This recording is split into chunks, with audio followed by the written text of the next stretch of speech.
Okay, very welcome to Saltx Technology Holding quarterly report for the first quarter this year, 2020. My name is Carl-Johan Linnér. I'm the CEO of this company since 1 year ago now, and I also have Harald Bauer, the CFO, with me on a link. He's working at home in these days. So again, very welcome to us, and we will have some presentation for you, and after a short presentation here, we will have the possibilities to have some question and answers. And whenever you want to put a question, you can do that in the chat. The chat is open to put questions anytime during this presentation. We have pretty recently released the annual report. We did that on the 27th of March, and we also have had our annual general meeting the 23rd of April, where we also announced 2 new members in the board, Erika Larsson and Hans Holmström. I think they have a presentation on the web page where you can have a look at them. I personally find it very good that we have some new blood in the board, and that we will have some new energy in that also. So I'm very confident that they will do that. First of all, for those of you who wonder, the English version of the report Q1 will be on the web page later on today. I'm sorry for the small delay, but we had some technical issues with that one. But it will be on the web page later on today. First page then is a presentation of This is Saltx. Some of you maybe know this, some of you maybe haven't seen this before. We have, as you know, gone down from 4 business areas, 4 areas into 1, and that is the large scale energy storage. So, and that we're in this area, we have also secured all the patent. We have 3 patent families within that one. And we have, it took some time to right size the company after this focusing on large scale energy storage, but that is done now, and we have the right size, and we are also on our way to slowly, step by step, increase the number of people that we have with very competent people. We are 15 senior staff in the company today, and we also have, in addition of that, we have some specialist consultants that we are working with, and we have also, since the last rights issue here, we had more than 18,000 shareholders, which is quite a lot. That's very interesting also. We are sort of a people share company, and that's very stimulating. Next page show us the demand of the future. It's a graph presenting year by year in different countries the demand of energy storage demand. And this is only fixed batteries. There's no movable batteries, car batteries in this one here. And there's also pumped hydro is excluded also in these figures here. So we can see that we are in the beginning, year 2020, of something which looks very good in the future. And we also can see that there will be a number of different technologies probably in this journey in front of us. And this is, we can see clear signs on this one also, that we have a lot of interest, and we're getting a lot of questions all the time about the possibilities to use our technology in the particular applications where the customer is asking for us. So the future is looking very, very bright, what we see. Where are we then in the sort of a niche segment? Well, sometimes we get the question of how do you see the lithium-ion battery? Is that a competitor to us? It's certainly not. because the lithium-ion battery is quite frequently loading and unloading. Could be a number of times every day, every hours also. We are not in that area. We are in the yellow area here. You can see on the slide that we have a number of discharge and charges from maybe half a day to a day, week, months, to very big sizes also. On the x-axis, you have the energy capacity. So we are talking about megawatt sizes and upwards. And this is very clear to us, and it starts to be very clear to the market also where we are. And we get from time to time questions about seasonal storages. And yes, we can do that, but that's more economical from a maximum 6-8 months maybe to store the energy, because we need to cycle the material because with a better economy in the business model will be better in that case. So there we are, and we are also in the peak shifting thing. And what's actually is new, that for the first time in history, it happened that the price turned to be negative in Sweden and in Finland because of a heavy wind blowing in February this year. And this is the first time we see it in Sweden, but not the last time. I think that we are expanding the wind power all the time.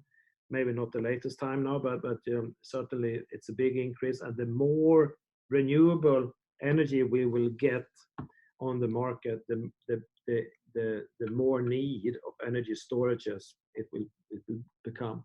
So that's in our favor. So that's very good. And then certainly it would have been very nice if we would have had an energy storage in place and actually get paid for charging the battery, and then we can sell it later on. How does the Saltx work chemically?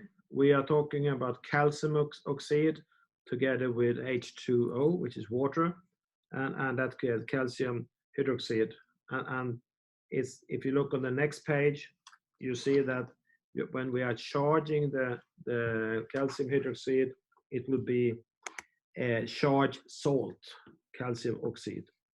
And that process takes place at 550 degrees Celsius. And then when we are discharging it, we put in 120 degrees Celsius, and then we release the energy, the steam out at 550 degrees Celsius. So and then we go around clockwise in that one in process, which is economically and very environmental friendly process also. If you look on the efficiency, you can say, how does it work systematically? And this is a case where we need to put in the energy storage into sort of a system all the time to be able to have a high efficiency. If you put in to the left-hand side here, renewable electricity, 1 megawatt hour, there will be 0.38 megawatt hour that will be condensing, taking the H2O away. And that could then be used in a district heating, as this picture show here in the yellow square. But the charged salt, which will be 0.62 megawatt hours, could then be stored, and that is then calcium oxide. And when you actually discharge it in the hydration process, you will get out 0.52 megawatt hours, and you will have a small leakage of 0.1 megawatt hour as a condense.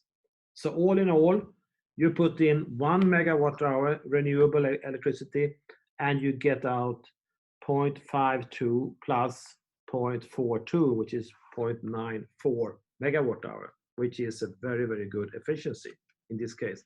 But you need to take care about the condensed 0.38 megawatt hours to get this high efficiency. And that is usually not any problem when you talk to our customers about that. The next page shows the sort of a summary of what makes Saltx different. We know that we are working with a minimum of 550 degrees Celsius up to 800. We need to have that temperature because of the chemical process, and which is very good, because we also have some waste possibilities to heat up, but that's a later question. We have a high density between 500 and 600 kilowatt hours per ton compared to others. I will show you a little bit later on that with water and concrete, it's much more efficient. Independently scalable, which means that you can charge very quickly, or you can charge for a very long time slowly, or you can uncharge, hydrate, and quickly or very slow also. And you can have them two variable, two independent, scalable here, which is a little bit unique also, because sometimes you would like to heat up you would like to charge the salt slowly during maybe in the summer period, and then you would like to use it in a few weeks time when it's very cold, for instance. The fourth corner up to the right, transportable, and this thing maybe we haven't talked about so much about earlier, but we have seen that in our development that to charge the salt is one process, and to uncharge it is another process, another reactor type. And that makes it then possible to charge the salt in one location geographically, and to uncharge it in another location. So if you have a lot of energy, if you have a lot of electricity, or if you have a lot of waste heat, 550 degrees, then of course you could charge the salt, and then you can transport it by boat, by ship, or by train into a place where you can discharge it and use it as a heating in the heating system. And then once you've done that, you can take the salt back and charge it one more time, and you can go around that in circle. And this is new, as I said, but it also has created a lot of interest. We see this is an extra unique selling advantage that we have, which is not possible in some other applications, some other competitors to us. The bottom line, we can store it 1 hour to 6 months. I said 8 months maybe earlier, but it's a non-sensible storage, which is very good, which means that we can keep it for a long time. It's all natural. It exists in the nature, and it's an environmental friendly and fully recyclable material. It's robust. It doesn't affect any corrosion at all. You can build the storages with you don't need to have stainless steel. You can build it by ordinary steel, and it's also economical. We have a lot of salts out there in the nature, and it's a good material to work with. So those 8 points is really the most important description of what makes Saltx different. I already talked about this density thing here, but you can see that if you compare it with hot water, it's a factor maybe 10 times more higher density if you include a sensible part of Saltx. What I mean by that is the sensible, just after we have charged the salt, we have this 600 kilowatt hours per ton, but after a certain time, it will come down to the 420, 450 kilowatt hours per ton, and that will stop. So that's, and very often we get questions about what does it mean? What is the difference? What is the advantages? How does a energy storage look like for Saltx compared to a water water storages, for instance. Well, on the next page we can see the calculation, and the blue tanks are then the water, and each blue water tank holds 1,000 megawatt hours. It's 55-meter high and 23-meter in diameter. So if you're going to have then 10 of those, you need a surface of around 7,500 square meters. Since we have the better density, we need less space. And what we have done here is a calculation of the same sizes, 10 gigawatt hours. We need 4 silos, and the rest beside the silos is the reactor, the 2 reactors, and you can say that the surface is 4,200 square meters. So it's much more efficient. It needs less space, but also less material, and because of that, more competitive also. Just for a comparison for you, there are some customers that is asking us about this, and we've done this picture. I thought it was good to share with you so you see the difference here. Okay, the pilot plant in Berlin, Saltx, it was actually opened up in April last year. We have had a lot of interest because of this installation when it comes to customers, consultants, politicians, investors that have been there and looked at it. And we done this with the heating screw in reactors, both in discharging and charging, which is then 0.5 megawatt reactors. And the storage size was 10 megawatt hours. And this is, you may wonder what is happening right now with this plant.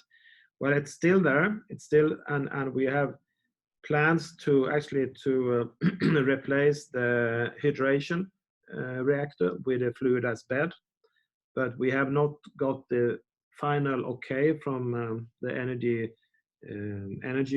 company agency, Energimyndigheterna, that they have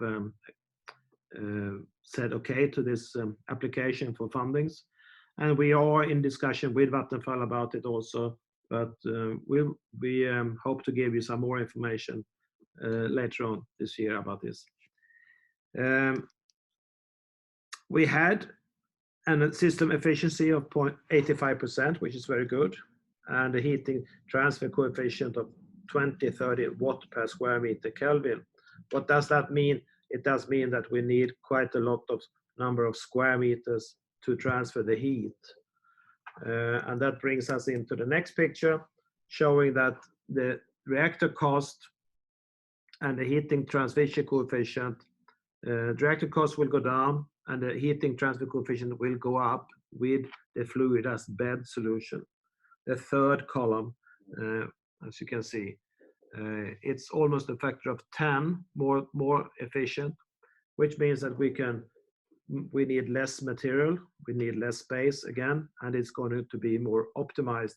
But the main reason is actually that the fluidized bed is fully scalable, which means that we can build very, very big installations where we want to be. We want to be in the big installations, the big energy storages, and that is not possible with a spiral joule, the heating screw as we had in Berlin. So we need to take the next step now in our development, and that we are working with quite a lot this year and at the end of last year also, because we see that to become an expert and to have the best knowledge in the world of salt, of nano-coated salt, is not enough. We need actually to come together with people that has the competence of reactors, and so we actually could optimize the nano-coated salt together with the reactor. It's more important to have that cooperation with the fluidized bed than it was with with a heating screw. It's another process. It's more, how should I say, it's more explosion thing with a fluidized bed. So we need to control that, and that we are working with quite a lot. Our ecosystem works like this, that as I said, the OEM, that's the reactor producers, which is a big focus on. And we are talking about that we should be able to deliver a kit. And a kit will then consist of the salt, nanocoated salt, together with a suitable reactor. And they will be tested together and approved, all those things, so we can deliver a solution to the EPC, to the right-hand side, that could actually build the storage system based on this kit as we delivered. So this is a way of getting an added value to the customer and get a little bit stronger position on the market, because there's no one else that have done this, and we are pretty unique when it comes to this, that no one else have done the fluidized bed and the salt coordination together as strong as we are planning to do it. Off-takers, we have a number of contact with off-takers through our partners, but also directly. And to the left-hand side, we see that we have the salt producers, which is Nordkalk and Backe. Which brings us to the next page, where you can see that the partners and the producers, Nordkalk and Backe, I mentioned already. Steinmüller, Inerco, and Shanglian, they are the three partners that are building the storages by themselves. Steinmüller is very much put on hold together with, same with Inerco, I should say, because of the pandemic situation with Corona now. And it's totally locked down, and he hasn't talked to them for weeks. But we think that Inerco has a stronger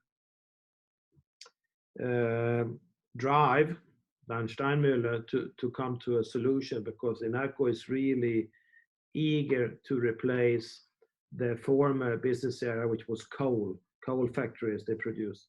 So they are on the way. But in the lead, looking on those three partners here, in the lead is certainly Shanglian, that is building a 50 kV pilot installation. We have delivered the nanocoated salt to them by ship, and it has arrived. And they have actually last week they picked it up at the harbor, and they will, since that they have the salt now, they will be able to start doing the tests. The estimation, I'm sure I will get questions about that. The estimation is that we will have this 50 kV test pilot installation up and running at the end of this year. That's the only time I will mention today. We get a lot of questions about the pandemic, the COVID-19 also, and I would like to underline that when it comes to the external cooperation with our partners, it's been a pretty heavy influence on us. It's been delayed quite a lot, I have to say. But when it comes to the internal development and the tests that we have done in our own laboratory, and we are building small prototypes with the fluidized bed and so on, it hasn't influenced very much. We have been working from home, most of us, and we have done some development in our laboratory. But I think there are many others that have had bigger impact than we have had. So we are pretty lucky when it comes to that case. Then I would like to hand over to Harald, who hopefully is on the line somewhere at home. Yes, thank you, Carl-Johan. This is Harald Bauer. I'm CFO of the company, and I am in another premise, but I understand you will still hear me, and if there is background noise, sorry for that. And as usual, as we used to do usually do, I will comment a little bit on the financials. And there are three things I'd like to say. First, regarding on revenue, as you see, it is still rather low, and there will still be some time before we will see revenue coming through Saltx. We continuously develop and optimize the actual technical solution, as well as to prepare ourselves for the launch in the market and the commercialization of the solution together with our different partners, as Carl-Johan mentioned. And of course, we will not be able to build a complete facility ourselves. We need to team up with others in order to do that. The second comment is relating to the fact that the operating loss is still negative, though less negative than the quarter of Q1 of last year. And the main explanation for that is that we, come a year ago, we decided to primarily, and even before that, we decided to primarily focus only on Enerstor, large-scale energy storage, and thereby size down and dismantle whatever other activities we had. And then when Carl-Johan came on board in May, we continued that process. So the effect, we see the effect now as our costs and our organization is slimmer than what it was previously. The third comment relates to our financial standing. We are quite pleased with the fact that our shareholders, the large ones and throughout, helped us at the end of last year in order to, that when we completed successfully a rights issue, bringing about 80 million crowns, 8 million euro to the company, and which will allow us to live off that for a year or so from now going forward.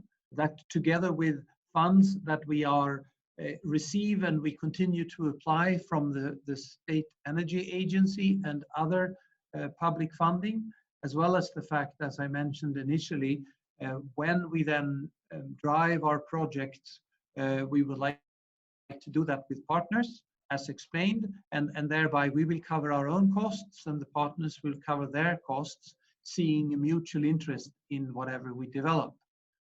So compared to several other companies with the financial turmoil we see in the market, we are pleased with the fact that we have funds to run our operations going forward.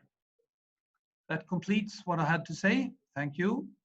Thank you, Harald, for that. Thank you very much. We then have some questions here, not that many, but maybe they will. If you have questions, just put them on the chat, please. Don't be shy.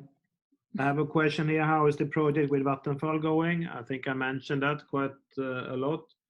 And we are having, I can also mention that we have a lot of discussions with Vattenfall, not only Vattenfall Germany, we have also discussion with Vattenfall in Sweden. And they are listening to us, and we have a communication with them, and we talk to them and they have a lot of other technologies also that they are looking into. But the discussion is good, and it's on a good level. Any new collaborations going on?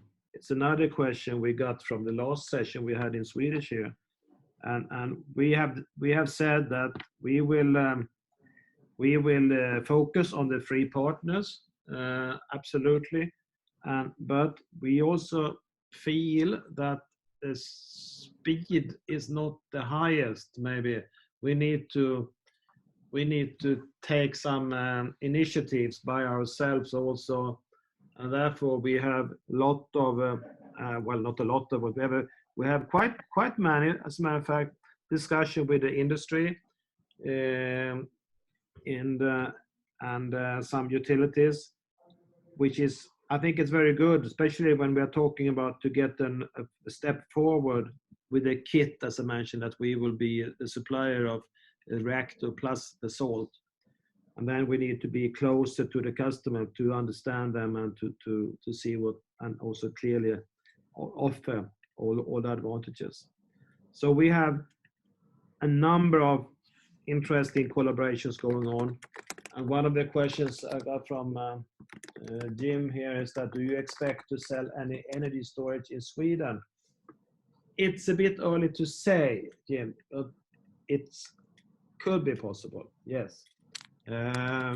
We have some ideas and we have some discussions, but it's also the fact that we can see some indications in Europe that some countries are stimulating with financial stimulation the country to invest in energy storages, and of course that is very interesting to get that sort of support.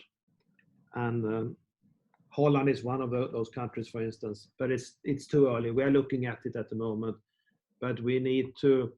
We can see that the lessons learned from Berlin is also that, I mean, that was a very important installation we did in Berlin, absolutely, but it was quite heavy to work in Germany because we did everything there. We did the installation, we did the daily operations, we did everything. We took the total responsibility of that plant, and because of that, we would not mind to have the installation in Sweden and in the neighborhood here. Couldn't we say also, Karl-Johan, there that, of course, obviously, if we could get access to excess energy, waste energy of some sort, heat or waste energy, and use that to activate our salt, and then use that activated energy in the salt where it is needed. Of course, there is need for energy at times when energy is not accessible, also in Sweden. And we do have several of our partners that we talk to, and we try to encourage further interest from these partners are located in Sweden or also in Scandinavia, neighboring countries. We also work, of course, in our home turf, not only Germany, Iberia, or China. No, that's clear. Good. I got a question from Simon here, Engberg. When is Vattenfall expected to make a decision if they choose to buy the Saltx solution? Should you, Harald, or I answer that? Go ahead, please. Okay. We have done a number of business cases, calculations with Vattenfall, and we still see that there are some political issues that they pay double taxes. They pay taxes on electricity when they charge the battery, and then when we take out the energy from the battery, we pay taxes on that one also. But that will go away. But when it will go away, they are not sure of, really. So it's really impossible to say when they will take the decision. I think that the macro economical situation needs to be better also, and we also need to be able to prove that we have an efficient fluidized bed, again, probably into that installation. So we will not see any decision this year, that's for sure, in the future. I'm sorry, Simon, I'm not able to give you any more precise answer of that one, but that's the case. The first phase will be, of course, we have had this cooperation, or at least their interest in what we've set up at their plant in Berlin. And the next step will be that they become even further so a partner of ours, funding, allowing us to install a fluidized bed solution in the Berlin plant with their also financial support, not only providing us with the facilities. And that would be a next step in a concrete project that we run with Vattenfall. But there may also be other solutions with Vattenfall where we could see an interest from their side. Okay. A straight purchase of a finalized installation, that's further out. I can maybe add that also then that a lot of customers, when we are talking to them, they expect that there will be some very often some external fundings for the project, and we need to cooperate with the funding opportunities, of course. But I personally, I think that this thing with the COVID-19 now situation maybe will be in favor for us, that people will realize, the customer will realize that they will take some decision into renewable, including storages, all those things. But that's pure speculations from my side, of course. But yeah, no more question is coming in. I think we stop there. Do you have anything more to add, Harald? No, I think we've covered it all, and half an hour plus is what we usually use. So Okay. I'm fine. Then I suggest that we close the meeting. Thank you everyone who called in and showed interest. The slides, the picture will be on the webpage later on today. And there will also be some recording of this. So thank you very much, and keep safe in these days.